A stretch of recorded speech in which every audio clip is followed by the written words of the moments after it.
Ndabaramukije mwese bakunzi bacu ikaze muri Amakuru Ategekanya ikirere cyo kuri uyu wa gatandatu ni ku Igenekerezo rya 14 Ruheshi umwaka wa 2025 mu gatondo hitezwe ko hazokwa Kizoba arimo n'ibicu bike bike mu ntara zose zigize igihugu cyacu ahazoba hakanye gusumba handi naho azoba ari mu ntara Kayanza hamwe ni Bururi ibipimo vyaho bizaba bigera kuri °C 12 ku muhingamo naho hakazobandanya hakizuba arimo n'ibicu bike bike mu ntara zose zigize igihugu cacu azoba hashushe gusumba handi azoba ari mu ntara ya Cibitoke ibipimo vyaho bizaba bigera kuri °C 30.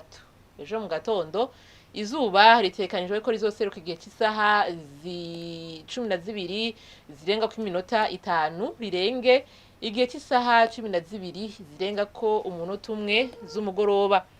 Nuko rero ni hano amakuru ategekanya ikirere cyo kuri uyu wa gatandatu agarukiye. Mwakoze mwese kuyakurikira naho utaha.